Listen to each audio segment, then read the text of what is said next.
Welcome to part 2 of the Danny Blanchflower story from the Toll House Inn, Lancaster. Season 60-61. Danny was the first to talk about the double, telling the elderly chairman, Fred Beerman, that this target was more than possible. Spurs made a great start, winning 11 matches, the first division record, 16 matches without defeat, 1 loss in 25 games with 22 wins. Reserve goalkeeper Ron Reynolds said much of the credit for the barnstorming start must go to Danny. He had a brilliant mind and could assess things in a second that others hadn't even seen. He was playing back heels through his legs into the path of forwards, switching play and opening up the pitch in a way that was truly mesmerising. Cliff Jones felt that throughout those first 25 games, Spurs had been a force of nature, virtually irresistible, with Dave Mackay, Danny and John White in the engine room and the rest of us just sparked off them.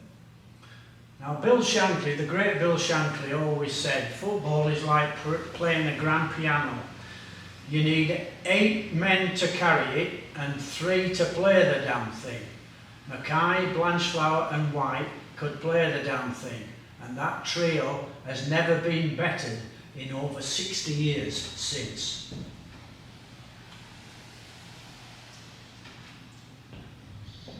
A proud Belfast boy leading out Tottenham Hotspur. Danny is followed by Bill Brown, Ron Henry, Dave Mackay and John White.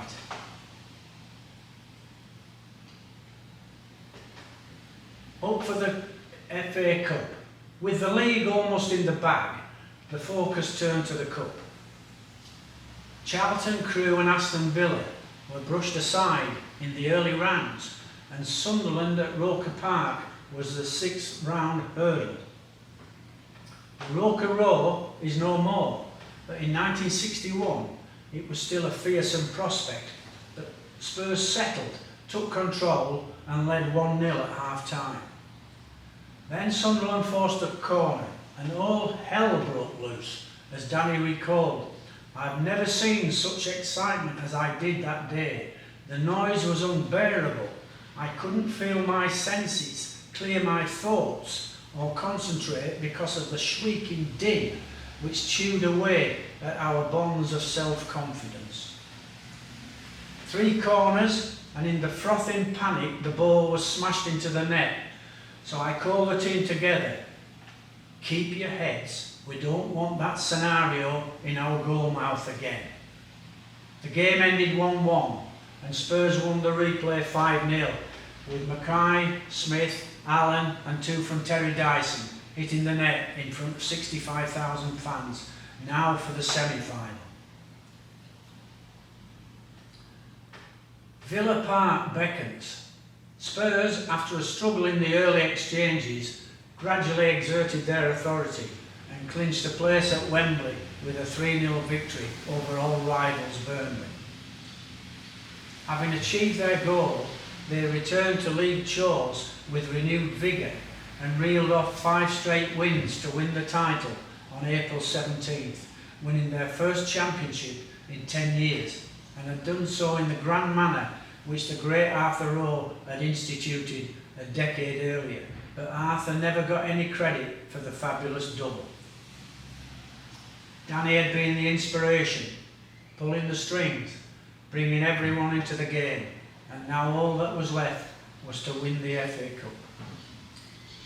To be 90 minutes from immortality is a daunting prospect, and the build-up to Wembley was especially ferocious, but Danny handled it with typical aplomb. To calm the team's nerves, he took them to the West End to watch the Guns of Navarone.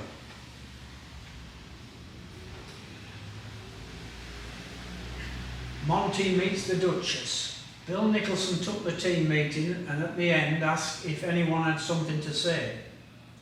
True to form, Danny spoke for another 30 minutes and relaxed the team. But Spurs played poorly on a pitch that was soft and luxurious, which slowed the ball. When I watched the game, when it was live, I thought Leicester were a shade unlucky, and the injury to Chalmers was the turning point. But I've seen discovered that Ken Leake, the hotshot centre forward for Leicester, had been dropped by the manager because he went out for a drink on the Wednesday of the week before the Saturday game. The Duchess of Kent remarked to Danny that Leicester City had their names on their tracksuits, but his reply was, "Yes, ma'am, but we all know one another." Bobby Smith and Terry Dyson were on target in a 2-0 victory over a Leicester side who were reduced to 10 men when Chalmers was injured.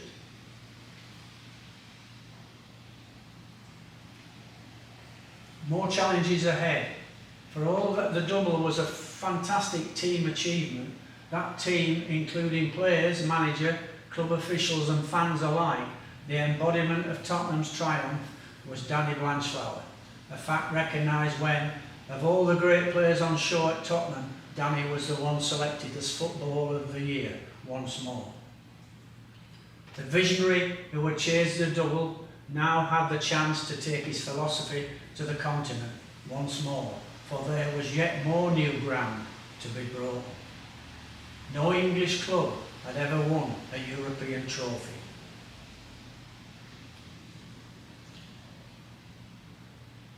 "11 personalities moulded into one great team. The engine room of Blanchflower, White and Mackay has never been bettered at Tottenham. John White played all 49 games that season. Next season he would play 43 games, and of the 6 league games he missed, Spurs won 1. When he died after being struck by lightning, Spurs would never recover. I remember having a conversation with Cliff Jones about John White, and he said he was indispensable to Tottenham. Over his 5-year career at Tottenham, John missed 15 games. 15 games he missed, and Tottenham won only 1.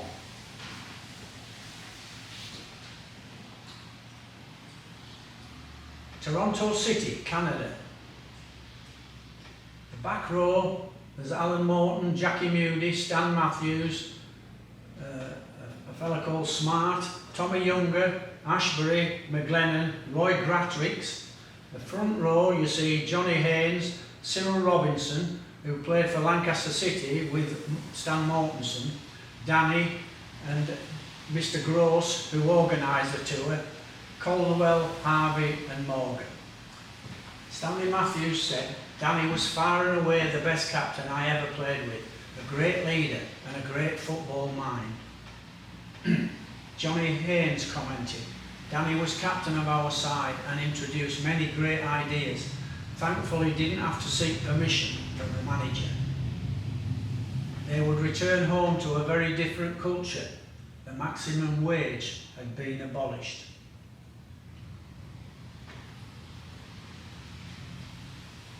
Haynes, Matthews and Blanchflower abroad.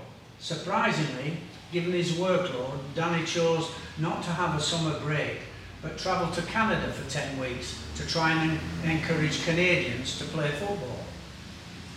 The shoes were worth about £20, but how much would you pay for the talented feet that wore them? Johnny Haynes signed for Fulham for £5,200 a year, £100 a week. Spurs offered Danny £3,000 or £60 a week, which I believe was the maximum Tottenham paid out, but he refused to sign because of a restriction of speech clause, and Danny remembered his treatment at Glentoran, so wanted everything in writing. The directors and the Football League were putting pressure on him through Bill Nicholson. A few days later, Danny was given written permission to speak freely. In 61-62, Danny was back to his pungent, acerbic best, often writing for the New Statesman. In clubs all over the country, the more voluble players were being summoned to the boardroom. At Spurs, Danny was told by a director that he'd been known as a troublemaker at Aston Villa. His answer was characteristic. "I still am. It's just that the results look better now." Another director said, "The trouble with you is you think you know all the answers. Danny smiled broadly and said, "Ah, God love you, you don't even know the questions." In my opinion, there was absolutely no chance of Danny being offered the manager's job at Spurs when Nicholson retired and put his name forward. Directors have long memories, a bit like elephants who also know nothing about football.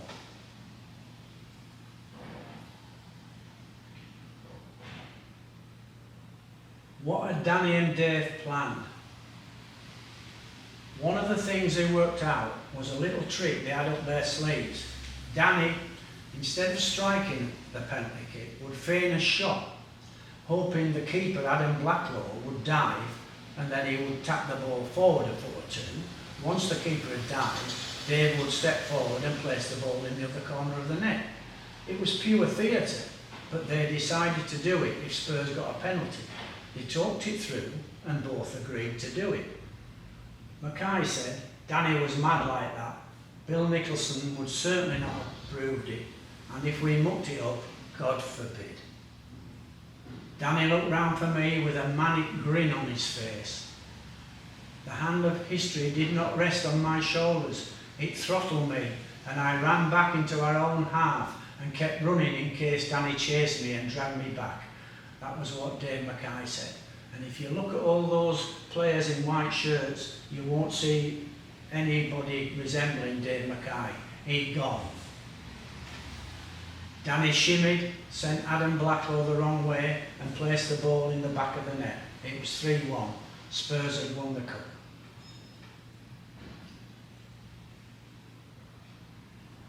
European challenges. Season 61-62 saw Spurs travel to Gornik, Poland, in mid-September in the European Cup, and after 47 minutes trailed 4-0, but recovered a little to lose 4-2. In the second leg, in front of 65,000 fans, Spurs went all out on the attack. The noise was incredible, and Tottenham crushed Gornik 8-1. In the next two rounds, Spurs beat Feyenoord 3-1 and 1-1, and Dukla Prague 0-1 and 4-1. Danny, at 36 years of age, had played 26 competitive games in 100 days. Not bad for an elderly gentleman. To refresh the side, Nicholson secured the signature of the genius that was Jimmy Greaves, and with a hat-trick on his debut, his genius revitalised a flagging team, scoring 21 goals in 22 league games. He put Spurs back in with a shout of the title. Time after time, Danny would set Jimmy free on goal, the two forming a mutual appreciation society. Jimmy idolised Danny so much as a player and a friend that he named his son after him.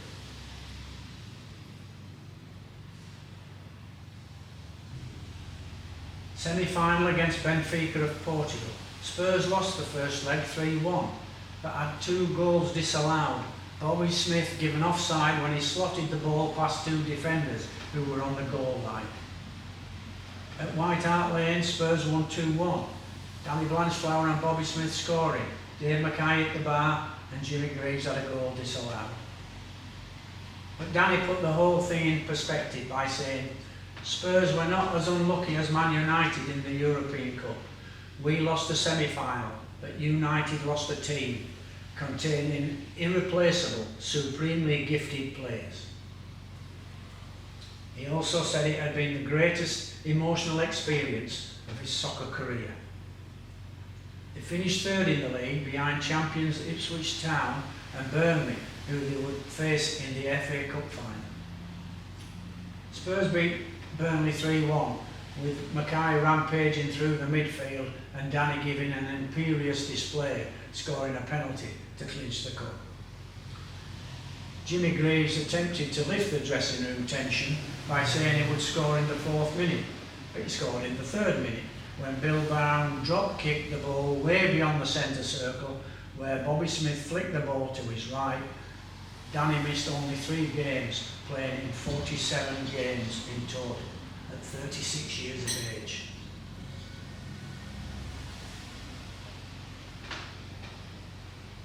A season blighted by injury. In November 1962, Spurs were playing Rangers at Ibrox, having beaten them 5-2 in the first leg at home, when Danny was struck from behind and spent the next 4 to 5 months trying to get fit for the big games at the end of the season. Without their eminent captain, Spurs lost 2-0 to Slovan Bratislava, but then demolished them 6-0 at home, a game that I watched on my honeymoon with my wife Margaret. At the end of the first leg, Bobby Smith got the Slovan centre-half by the scruff of the neck and said, "Wait till I get you in London, pal, you'll have a nightmare." In the first 3 minutes, Smith hit the goalkeeper with a shoulder charge and he ended up in the net like a beached whale. It might have been the best night of my honeymoon, but don't tell Margaret. Desperate to get back into the side, Danny went under the surgeon's knife and his cartilage was wrongly removed, but 4 weeks later he turned out for the third team at outside right. He played in a 4-1 win over Bolton on April 27th, 1963, just 4 days before the Cup Winners' Cup semi-final second leg tie with OFK Belgrade. 2 excellent passes in the early stages led to 2 goals, which deceived the critics, as Danny admitted he was a passenger who kept out of the way as much as possible.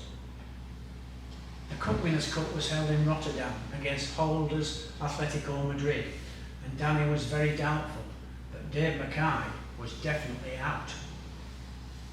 Bill Nicholson could be so defensive and negative as regards the opposition, and he would build them up as world beaters so the team wouldn't get complacent.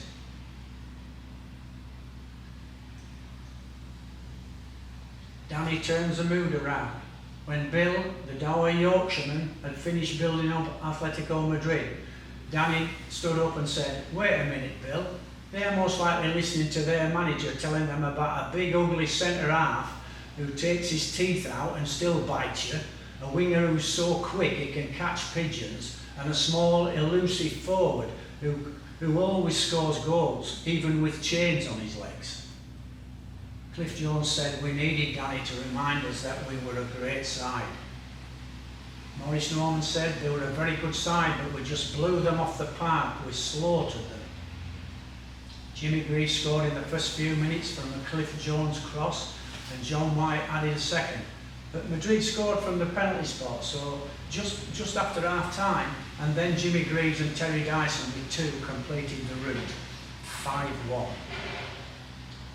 Danny was a captain like no other. I couldn't name a captain today in the top division who could hold a candle to Danny Blanchflower. End of the road for Danny Boy. When a combination of injury and age, he was 38, forced him to quit in 1964. Tottenham Hotspur lost their guiding light. In fact, Danny sampled management later, taking charge of Northern Ireland and briefly running a poor Chelsea team in 1978. But after 14 years out of the game, his messages were ignored by the youngsters, although the old players like Ron Harris and Peter Osgood loved his approach. He wrote an incisive column for the Sunday Express, frequently speaking out against any unjust authority, which he continued to do until 1988. After that, his slide into infirmity grieved all who had known him as a superb player, a canny tactician, incurable romantic, and a maverick sage who dominated any room into which he walked. True, he was never one of the boys, preferring to go his own way, as on the day he dismissed Eamon Andrews by refusing on live television to take part in This Is Your Life programme. On May 1st, 1990, Spurs held a testimonial for him, but he was in the first stages of Alzheimer's disease and Parkinson's, which led him to being placed in a Staines nursing home, where he died of pneumonia on December 9th, 1993, aged 67. His gravestone reads, "To the glory of Robert Dennis Blanchflower, beloved father and grandfather, 1926 to 1993. To thine own self be true. The Ulster History Circle placed a blue plaque honouring his outstanding achievements in the world of sport at 49 Grace Avenue, his childhood home. Danny's medals. The outraged daughter of soccer legend Danny Blanchflower fought back tears as medals and trophies from her dad's glittering career were flogged off in an auction. Gail Blanchflower, the Belfast-born star's eldest daughter, said she was appalled and disgusted by the sale of her father's FA Cup and League Championship medals, which raised more than $35,000 at Top Sale Room Christie's in Glasgow. Gail said, "It's a very black day. Those medals, trophies and caps belong to the Blanchflower family. I'm heartbroken that my dad's hard-won prizes have been sold off so cheaply." The 12 Blanchflower lots fetched record prices at Christie's after they were put up for auction by Stacey Cowley, a daughter from Danny's third marriage and half-sister to Gail. The championship medal from 60-61, when Danny skippered Spurs to the first double of the century, went for £15,500. An FA Cup winners medal from 62 fetched $7,000, and the 1958 Football of the Year trophy was bought for $7,500. But the record figures did nothing to dull the Gail's pay. Stacey should not have sold the memorabilia. She wasn't even born when Dad earned them, and she had no right to sell them. Dad wanted them to go to my brother Richard, who would have kept them in the family and passed them on to future generations of the Blanchflower family. Richard Blanchflower, Danny's only son, said, "It's a real shame it's come to this. A lot of people have got very emotional about it and created a lot of fuss." The medals continue. Richard said, "Obviously, I would have preferred the medals and trophies to be on display where the public and football fans could go along and have a look at them. But at the end of the day, I have my memories of my dad, and memories mean a lot more to me than pieces of tin or cloth. I'm just a little saddened by it all." Stacey defended her decision to sell, saying, The medals belong to me and I have every right to sell them. I've got 3 children and I need a bigger house." Danny's brother Jackie, a former Man United stalwart that played in the same Northern Ireland team as his big brother, joined the row, saying, "It's a crying shame. The medals and Football of the Year trophy should be on show to let fans enjoy them. Spurs should have done something about this. Danny led them to some of their biggest victories and I would have liked to see them do something. I feel very down about it all." Danny was one of the true greats of the game and still a hero to a generation of Spurs fans. A spokesman for Spurs declined to comment. "What a surprise that is. It was absolutely a disgrace that Spurs didn't buy the whole lot."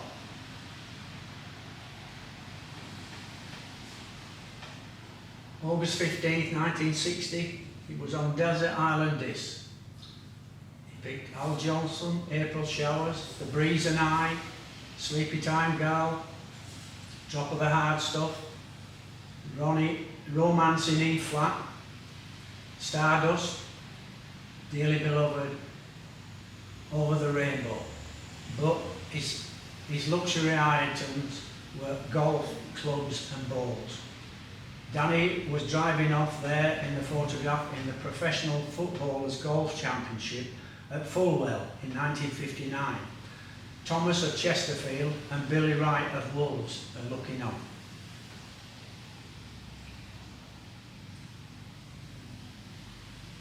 What can we conclude of Robert Dennis Blanchflower?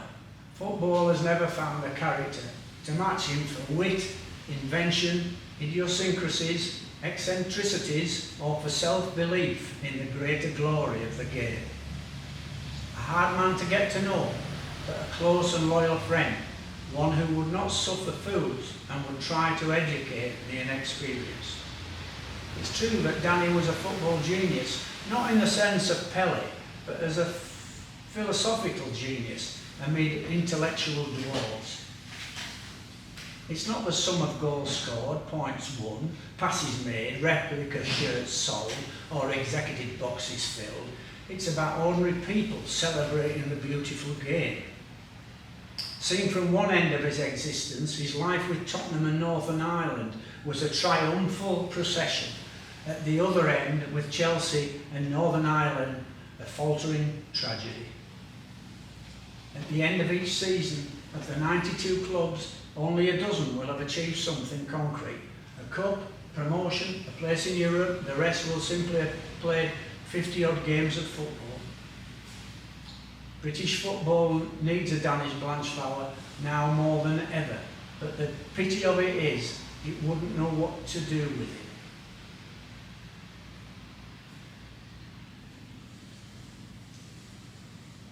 Cliff Jones speaks about Danny. Back in the 50s and 60s, there was no footballer more in love with the glory of the game than Danny Blanchflower. In about 1962, Cliff Jones went on a tour of Brazil with Wales and returned with the critics and players saying he was the best in the world. Danny wrote in Mackay and Greaves to play a trick on him, saying you need to go into Bill's office and demand top money. They worked on Cliff for a few weeks and he finally plucked up courage, knocked on Nicholson's door. Bill shouted, "Come in," and said, "What can I do for you, Cliff?" Cliff took a deep breath and said all the pundits and players had told him he was the best winger in the world, better than Hento and Garrincha. Bill listened quietly and then said, "Cliff, what you've told me is only your opinion. Please close the door on your way out." Of course, Danny, Dave and Jimmy were in hysterics when Cliff told them what Billy Nicol had said. "Rotten sod," said Cliff before bursting out laughing. He was an elegant and inspirational midfield force, and as I played inside forward, he was my hero. The story I've heard today, even though it's about a different era of football, its theme and message are more relevant today than at any time in the game's history. Cliff Jones said this about Danny when he was diagnosed with Alzheimer's.